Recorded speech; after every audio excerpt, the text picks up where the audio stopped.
Beatha le Bua, Seamus Heaney. Intro. Tá Seamus Heaney na filí is mó clú agus cail in éireann maidir le litríocht an bhaile. Ní in éireann amháin atá sé clúteach, ach ar fud an dóin fásta, go háirithe sa bhreatain agus na stáitiaithe. Aithnítear mar uile den scoil é a bhfuil cud mhór scríofa aige linar linn. Aithnítear mar gramadúir fásta é agus mar léichdúir ar a bhhair sin. Mar chóirtha ar an aitheanta sin, win sé dúis Nobel as a bhfuil scríofa aige chomh maith le go leor gradam agus dúiseanna eile. Tá a chuid filiachta ar churiclam an bhaile is scolanna in éireann agus thar leis na blianta. Dibrí sé sna hallscoilna is mó cail sna stáitiaithe agus sa bhreatain mar léichdúir. Haistil sé an dóin ag léamh agus ag tuairt léachtaí ar a chuid filiachta. Is duine é a bhfuil dúil mhór ag daoine eile ann, agus meas acu margheall ar an farsantachta aige. Duine macanta uail onric atá ann, nach bhfuil aon mhórtas na amadí mar sin ag buint leis. Tá cud mhór buinte amach aige agus Beatha le Bua caite aige. Is duine é ar féidir le múinteoir na hÉireann a bheith iontach bradúil as. Cúlra.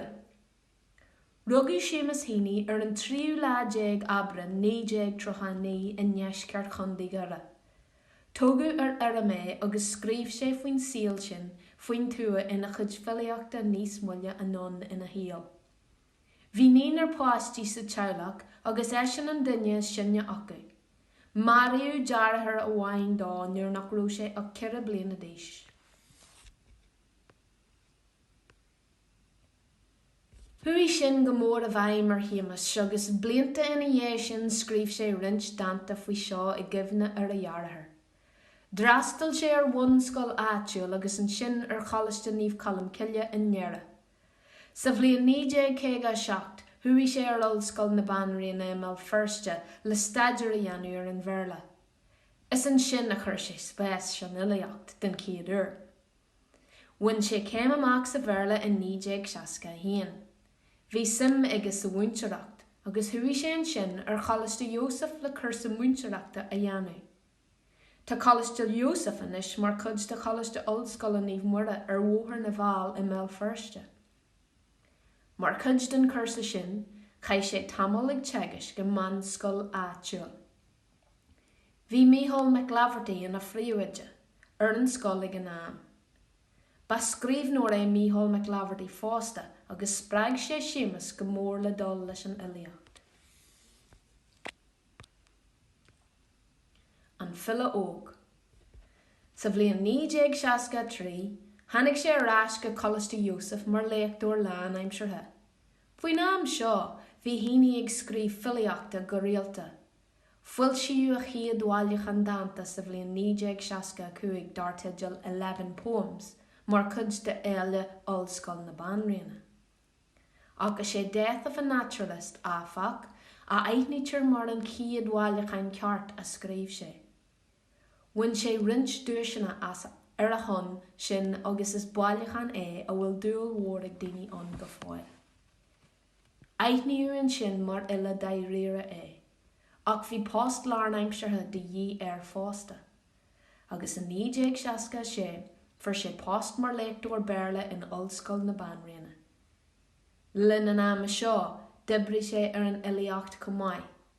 An sin, in 1969, fuil siú an dara báilechan ag darteideal Door into the Dark, Jerry go gáil leis seo fásta. An fila deanta. Lean sé leis ag léachtarach den áiteanna éagsúla agus ag scríobh filiachta ag an am cíorna. Sa bhliain 1972, thuaidh sé go chalaiste Dhún Charan mar léichdúir, chalaiste Ilna de múinteoirí Amália Clia. Is sa bhliain sin a dultí sé an tríú báilechan ag darteideal Wintering Out. Bhí rathart mhór ar chud filiachta inis, agus haistil sé go minic go sasanna agus an na stáitiaithe lena chud filiachta a léamh. Is le linn an am seo sna 1970 agus na 1980 a scríb sé an méid is mó, agus beidir an méid is fearr de chuid filiochta. Dult sé na bailchain North agus Stations in 1975, agus fieldwork in 1979, agus an sin preoccupations in 1980. Dult sé jaabhailchain atá an úsáid is scoilna in Éireann, agus sa bhreatain go fáil. Mar atá the rattlebag in 1982 agus the schoolbag in 1998. Rud simúil faoi the schoolbag go raibh daanta an I dteangacha eile seachas an bearla amhail Gaeilge na Halaban agus Bratanis. An síl acadúil. Dibrí Seamus Heaney a gálaistí agus an ollscoilna in Éireann nós ollscoil na Banríona agus chálaiste na Charnan, mar léachtóir. De heiribh chuid filiochta, hanig clú agus a cail fud fad an dóin. Bhí rathairtear a chuid filiochta agus a léamh filiochta char lár fásta. Fuair sé curú dul ag tíortha éagsúla le bheith obars na hinstitúidí is clúidtí. Haigis sé an ollscoil Harvard na stáisiúntaithe idir 1985 agus 2006.